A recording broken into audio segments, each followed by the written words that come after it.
ਅੱਜ ਮਿਤੀ 23 ਅਪ੍ਰੈਲ 2020 ਤੱਕ ਜ਼ਿਲ੍ਹਾ ਲੁਧਿਆਣਾ ਵਿਖੇ 1267 ਸੈਂਪਲਸ ਕਲੈਕਟ ਕੀਤੇ ਗਏ ਨੇ, ਜਿਹਦੇ ਵਿੱਚੋਂ 1160 ਸੈਂਪਲਾਂ ਦੀ ਰਿਪੋਰਟ ਸਾਨੂੰ ਪ੍ਰਾਪਤ ਹੋ ਚੁੱਕੀ ਹੈ।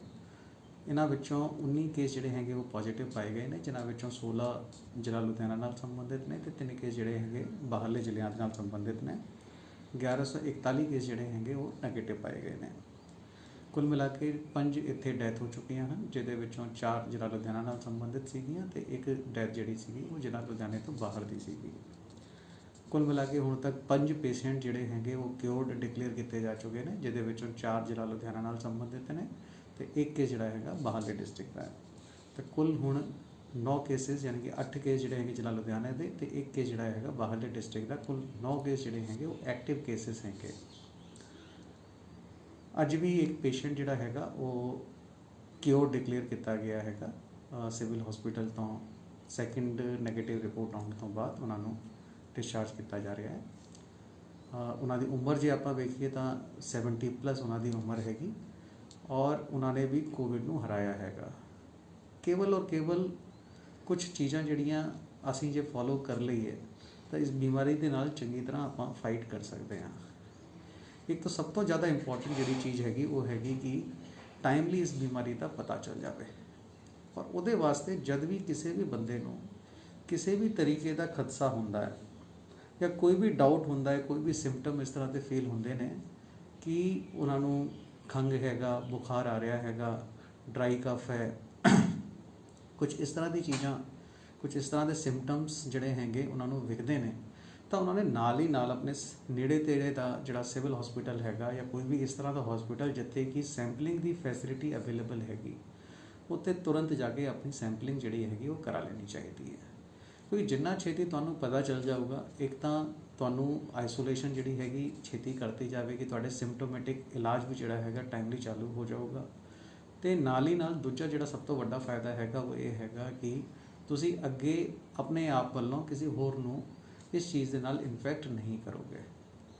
ਤਾਂ ਮੇਰੀ ਸਾਰੇ ਕੇ ਸਾਰੇ ਲੁਧਿਆਣਵੀਆਂ ਨੂੰ ਬੇਨਤੀ ਹੈ ਕਿ ਜਿਸ ਵੀ ਬੰਦੇ ਨੂੰ ਕਦੇ ਵੀ ਕਿਸੇ ਵੀ ਤਰ੍ਹਾਂ ਦੀ ਬ੍ਰੈਥਲੈਸਨੈਸ, ਖੰਘ, ਜ਼ੁਕਾਮ, ਹਾਈ ਫੀਵਰ, ਇਸ ਤਰ੍ਹਾਂ ਦੇ ਜਿਹੜੇ ਸਿੰਪਟਮਸ ਹੈਗੇ, ਜਿਹੜੇ ਕੋਵਿਡ ਦੇ ਸਿੰਪਟਮਸ ਹੈਲਥ ਡਿਪਾਰਟਮੈਂਟ ਵੱਲੋਂ ਕਾਫੀ ਪਹਿਲਾਂ ਲੋਕਾਂ ਨੂੰ ਦੱਸੇ ਗਏ ਸੀਗੇ, ਉਹ ਸਾਰੇ ਕੇ ਸਾਰੇ ਸਿੰਪਟਮਸ ਜਿਹੜੇ ਹੈਗੇ ਉਹਨਾਂ ਵਿੱਚੋਂ ਕੋਈ ਵੀ ਸਿੰਪਟਮ ਉਹਨਾਂ ਨੂੰ ਆਉਂਦਾ ਹੈ ਤਾਂ ਨੀਅਰੈਸਟ ਹੈਲਥ ਫੈਸਿਲਿਟੀ ਜਿਹੜੀ ਹੈਗੀ ਉੱਥੇ ਜਾ ਕੇ ਆਪਣਾ ਟੈਸਟ ਜਿਹੜਾ ਹੈਗਾ ਕਰਵਾ ਸਕਦੇ ਨੇ।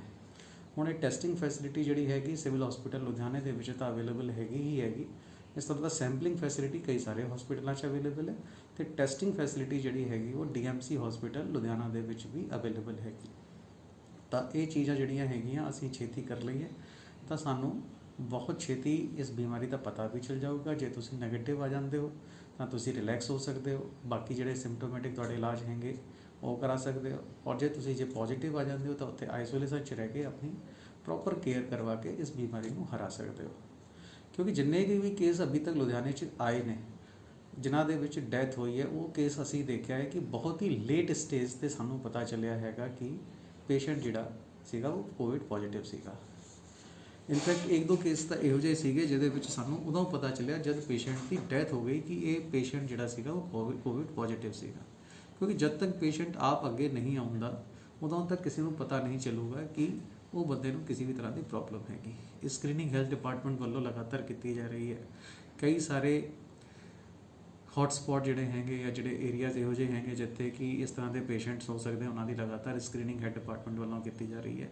ਹੁਣ ਹੈਲਥ ਡਿਪਾਰਟਮੈਂਟ ਵੱਲੋਂ ਆਪਣੀ ਟੈਸਟਿੰਗ ਕੈਪੈਸਿਟੀ ਵੀ ਜਿਹੜੀ ਹੈਗੀ ਉਹਨੂੰ ਕਾਫੀ ਵਧਾ ਲਿਆ ਗਿਆ ਹੈ। ਤਾਂ ਮੈਨੂੰ ਲੱਗਦਾ ਹੈ ਕਿ ਜ਼ਿਆਦਾ ਤੋਂ ਜ਼ਿਆਦਾ ਲੋਕ ਜੇ ਅੱਗੇ ਆਉਂਦੇ ਹੈ, ਆਪਣੀ ਸਕਰੀਨਿੰਗ ਕਰਾਉਂਦੇ, ਆਪਣੀ ਟੈਸਟਿੰਗ ਕਰਾਉਂਦੇ ਆ ਤਾਂ ਉਹਨਾਂ ਦੇ ਵਾਸਤੇ ਵੀ ਫਾਇਦਾ ਹੋਊਗਾ ਇਸ ਚੀਜ਼ ਦਾ ਅਤੇ ਨਾਲ ਆਲੇ ਦੁਆਲੇ ਦੇ ਸਮਾਜ ਦੇ ਵਾਸਤੇ ਵੀ ਇਸ ਦਾ ਕਾਫੀ ਫਾਇਦਾ ਹੋਵੇਗਾ। ਇਸ ਤੋਂ ਇਲਾਵਾ ਜਿਵੇਂ ਰਿਲੈਕਸੇਸ਼ਨ 'ਚ ਅਸੀਂ ਦੱਸਿਆ ਸੀਗਾ ਕਿ ਕਈ ਸਾਰੀ ਇੰਡਸਟਰੀਆਂ ਨੇ ਲੁਧਿਆਣੇ ਦੇ ਵਿੱਚ ਆਪਣਾ ਕੰਮ ਜਿਹੜਾ ਹੈਗਾ ਚਾਲੂ ਕਰਤਾ ਹੈਗਾ।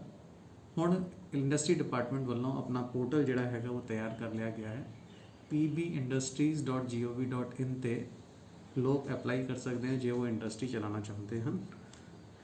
ਇੱਕ ਇੰਡਸਟਰੀ ਵਾਲਿਆਂ ਨੂੰ ਬਹੁਤ ਵੱਡਾ ਕਨਫਿਊਜ਼ਨ ਸੀਗਾ ਕਿ ਜੇ ਉਹਨਾਂ ਦੀ ਇੰਡਸਟਰੀ ਦੇ ਵਿੱਚ ਕੋਈ ਵੀ ਬੰਦਾ ਪੋਜ਼ੀਟਿਵ ਆ ਜਾਂਦਾ ਹੈ ਤਾਂ ਉਹਨਾਂ ਦੇ ਖਿਲਾਫ ਸਖਤ ਕਾਰਵਾਈ ਕੀਤੀ ਜਾ ਸਕਦੀ ਹੈ। ਤਾਂ ਉਹਦੇ ਵਿੱਚ ਮੈਂ ਉਹਨਾਂ ਨੂੰ ਇਹ ਕਲੈਰੀਫਾਈ ਕਰਨਾ ਚਾਹਾਂਗਾ ਕਿ ਇੰਡਸਟਰੀ ਵੱਲੋਂ ਜੋ ਗਵਰਨਮੈਂਟ ਵੱਲੋਂ ਹਦਾਇਤਾਂ ਦਿੱਤੀਆਂ ਗਈਆਂ ਹਨ ਕਿ ਉਹਨਾਂ ਨੇ ਸੋਸ਼ਲ ਡਿਸਟੈਂਸਿੰਗ ਮੇਨਟੇਨ ਕਰਵਾਉਣੀ ਹੈ, ਲੋਕਾਂ ਨੂੰ ਮਾਸਕ ਪ੍ਰੋਵਾਈਡ ਕਰਾਣੇ ਹੈ, ਹੈਂਡ ਸੈਨੀਟਾਈਜ਼ ਕਰਵਾਉਣੇ ਹੈ, sanitation facility, hand washing facility ਜਿਹੜੀਆਂ ਹੈਗੀਆਂ ਇਸ ਤਰ੍ਹਾਂ ਦੀ ਚੀਜ਼ਾਂ ਪ੍ਰੋਵਾਈਡ ਕਰਾਉਣੀਆਂ ਨੇ। ਇਹ ਸਾਰਾ ਦਾ ਸਾਰਾ ਇੰਡਸਟਰੀ ਚਲਾਉਣ ਵਾਲੇ ਬੰਦੇ ਦੀ ਜ਼ਿੰਮੇਵਾਰੀ ਹੈਗੀ ਕਿ ਇਹ ਸਾਰੀ ਦੀ ਸਾਰੀ ਗਵਰਨਮੈਂਟ ਦੀ ਗਾਈਡਲਾਈਨ ਜਿਹੜੀਆਂ ਹੈਗੀਆਂ ਉਹਨਾਂ ਨੂੰ ਪੂਰੀ ਕਰੇ। ਜੇ ਖੁਦਾ ਨਾ ਖਾਸਤਾ ਕਿਸੇ ਬੰਦੇ ਨੂੰ ਪੋਜ਼ਿਟਿਵ ਆ ਜਾਂਦਾ ਹੈ ਔਰ ਇੰਡਸਟਰੀ ਵੱਲੋਂ ਕੋਈ ਵੀ ਕਿਸੇ ਵੀ ਤਰ੍ਹਾਂ ਦੀ ਅਣਗਹਿਲੀ ਨਹੀਂ ਕੀਤੀ ਗਈ ਹੈ ਤਾਂ ਫਿਰ ਇੰਡਸਟਰੀ ਡਿਪਾਰਟਮੈਂਟ ਦੇ ਖਿਲਾਫ ਜਾਂ ਇੰਡਸਟਰੀ ਵਾਲੇ ਬੰਦੇ ਦੇ ਖਿਲਾਫ ਕਾਰਵਾਈ ਉਹਦੇ ਵਿੱਚ ਜ਼ਰੂਰੀ ਨਹੀਂ ਹੈ ਕਿ ਹੋਵੇ, ਲੇਕਿਨ ਜੇ ਅਣਗਹਿਲੀ ਪਾਈ ਜਾਂਦੀ ਹੈ ਤਾਂ ਓਬਵੀਅਸਲੀ ਫਿਰ ਗਵਰਨਮੈਂਟ ਵੱਲੋਂ ਉਸ ਦੇ ਖਿਲਾਫ ਕਾਰਵਾਈ ਕੀਤੀ ਜਾ ਸਕਦੀ ਹੈ। ਤਾਂ ਜਿਹੜੇ ਵੀ ਇੰਡਸਟਰੀ ਵਾਲੇ ਹੈਗੇ ਉਹ ਜ਼ਰੂਰ ਅੱਗੇ ਆਉਣ ਕਿ ਆਪਣੀ ਇੰਡਸਟਰੀ ਨੂੰ ਚਲਾਉਣ ਦੇ ਵਾਸਤੇ ਔਰ ਸਾਰੀ ਦੀ ਸਾਰੀ ਗਵਰਨਮੈਂਟ ਦੀ ਗਾਈਡਲਾਈਨਸ ਨੂੰ ਫੋਲੋ ਕਰਨ। ਜੇ ਉਸ ਤੋਂ ਬਾਵਜੂਦ ਵੀ ਕੋਈ ਬੰਦਾ ਪੋਜ਼ਿਟਿਵ ਆ ਜਾਂਦਾ ਹੈ ਤਾਂ ਓਬਵੀਅਸਲੀ ਜੇ ਉਹਨਾਂ ਦੀ ਗਲਤੀ ਨਹੀਂ ਹੈ ਤਾਂ ਕੋਈ ਵੀ ਉਹਨਾਂ ਦੇ ਖਿਲਾਫ ਕਾਰਵਾਈ ਉਸ ਦੇ ਵਿੱਚ ਨਹੀਂ ਬਣਦੀ। ਇਸ ਤੋਂ ਇਲਾਵਾ ਇੰਡਸਟਰੀ ਤੇ ਉਸ ਦੇ ਨਾਲ ਜੁੜੀ ਹੋਈ ਲੇਬਰ ਔਰ ਗਵਰਨਮੈਂਟ ਵੱਲੋਂ ਭਾਵੇਂ ਉਹ ਕੇਂਦਰ ਸਰਕਾਰ ਹੋਵੇ, ਰਾਜ ਸਰਕਾਰ ਹੋਵੇ, ਉਹਨਾਂ ਵੱਲੋਂ ਇਹਨਾਂ ਨੂੰ ਕੀ ਸਹੂਲਤਾਂ ਦਿੱਤੀਆਂ ਜਾ ਰਹੀਆਂ ਹਨ ਔਰ ਕਿਹੜੇ ਸਿਚੁਏਸ਼ਨ ਦੇ ਵਿੱਚ ਉਹਨਾਂ ਵੱਲੋਂ ਕੀ ਕੀਤਾ ਜਾਣਾ ਚਾਹੀਦਾ ਹੈ, ਉਹਦੇ ਵਾਸਤੇ ਇੱਕ ਅਸੀਂ ਸਪੈਸ਼ਲ ਪ੍ਰੋਗਰਾਮ ਜਿਹੜਾ ਹੈਗਾ ਕੱਲ ਸ਼ਾਮੀ 4 ਵਜੇ ਲੈ ਕੇ ਆ ਰਹੇ ਨੇ। ਇੱਕ ਫੇਸਬੁੱਕ ਲਾਈਵ ਪ੍ਰੋਗਰਾਮ ਜਿਹੜਾ ਹੈਗਾ ਉਹ ਆਰਗੇਨਾਈਜ਼ ਕੀਤਾ ਜਾਵੇਗਾ, ਜਿਹਦੇ ਵਿੱਚ industry department, labour department, EPF ਔਰ ESIC ਡਿਪਾਰਟਮੈਂਟ ਜਿਹੜੇ ਹੈਗੇ ਉਹਨਾਂ ਦੇ ਐਕਸਪਰਟ ਜਿਹੜੇ ਹੈਗੇ ਅਸੀਂ ਉਹਨਾਂ ਨੂੰ ਬੁਲਾਇਆ ਹੈਗਾ ਔਰ ਉਹਨਾਂ ਦੇ ਨਾਲ ਅਸੀਂ ਲਾਈਵ ਇੰਟਰੈਕਟ ਕਰਾਂਗੇ। ਲੋਕ ਆਪਣੇ ਕੁਐਸਚਨ ਜਿਹੜੇ ਹੈਗੇ ਇੰਡਸਟਰੀ ਨਾਲ ਸੰਬੰਧਿਤ, ਮਾਈਗ੍ਰੈਂਟ ਲੇਬਰ ਨਾਲ ਸੰਬੰਧਿਤ ਜਿਹੜੇ ਹੈਗੇ ਉਹ ਉੱਥੇ ਸਾਨੂੰ ਪੋਸਟ ਕਰ ਸਕਦੇ ਨੇ, ਜਿਨ੍ਹਾਂ ਦੇ ਅਸੀਂ ਉੱਥੇ ਮੌਕੇ 'ਤੇ ਜਵਾਬ ਦੇਵਾਂਗੇ। ਇਸ ਤੋਂ ਇਲਾਵਾ ਇੱਕ ਨਵਾਂ ਆਰਡੀਨੈਂਸ ਜਿਹੜਾ ਹੈਗਾ ਉਹ ਜਾਰੀ ਹੋਇਆ ਹੈ, ਕਿਉਂਕਿ ਕਈ ਸਾਰੀ ਥਾਵਾਂ 'ਤੇ ਇਸ ਤਰ੍ਹਾਂ ਦੀ ਸ਼ਿਕਾਇਤਾਂ ਆ ਰਹੀਆਂ ਸੀਗੀਆਂ ਕਿ ਬਹੁਤ ਸਾਰੇ ਹੈਲਥ ਵਰਕਰ ਜਾਂ ਡਾਕਟਰਸ ਵਗੈਰਾ ਦੀ ਟੀਮਾਂ ਜਿਹੜੀਆਂ ਹੈਗੀਆਂ ਜੋ ਕਿ ਲੋਕਾਂ ਦਾ ਇਲਾਜ ਕਰ ਰਹੀਆਂ ਹੈਗੀਆਂ ਉਹਨਾਂ ਦੇ ਉੱਤੇ ਅਟੈਕ ਹੋ ਰਹੇ ਸੀਗੇ, ਉਹਨਾਂ ਦੇ ਨਾਲ ਲੜਾਈ ਝਗੜੇ ਹੋ ਰਹੇ ਸੀਗੇ, ਉਹਨਾਂ ਨੂੰ ਇੰਜਰਡ ਕੀਤਾ ਜਾ ਰਿਹਾ ਸੀਗਾ। ਤਾਂ ਉਹਦੇ ਵਿੱਚ ਉਹਨਾਂ ਦੀ ਪ੍ਰੋਟੈਕਸ਼ਨ ਦੇ ਵਾਸਤੇ ਗਵਰਨਮੈਂਟ ਆਫ ਇੰਡੀਆ ਵੱਲੋਂ ਇੱਕ ਆਰਡੀਨੈਂਸ ਬਣਾਇਆ ਗਿਆ ਹੈ, ਜਿਸ ਦੀ ਕਾਪੀ ਸਾਨੂੰ ਹੁਣੀ ਪ੍ਰਾਪਤ ਹੋਈ। ਉਸ ਦੇ ਮੁਤਾਬਿਕ ਅਸੀਂ ਸਾਰਿਆਂ ਨੂੰ ਇਹ ਵਾਰਨ ਕਰਨਾ ਚਾਹੁੰਦੇ ਹਾਂ ਕਿ ਜੇ ਕੋਈ ਵੀ ਬੰਦਾ ਇੰਡਸਟਰੀ ਡਿਪਾਰਟਮੈਂਟ ਡਾਕਟਰਸ ਜਾਂ ਹੈਲਥ ਵਰਕਰਸ ਦੇ ਖਿਲਾਫ ਕੋਈ ਵੀ ਕਿਸੇ ਵੀ ਤਰ੍ਹਾਂ ਦੀ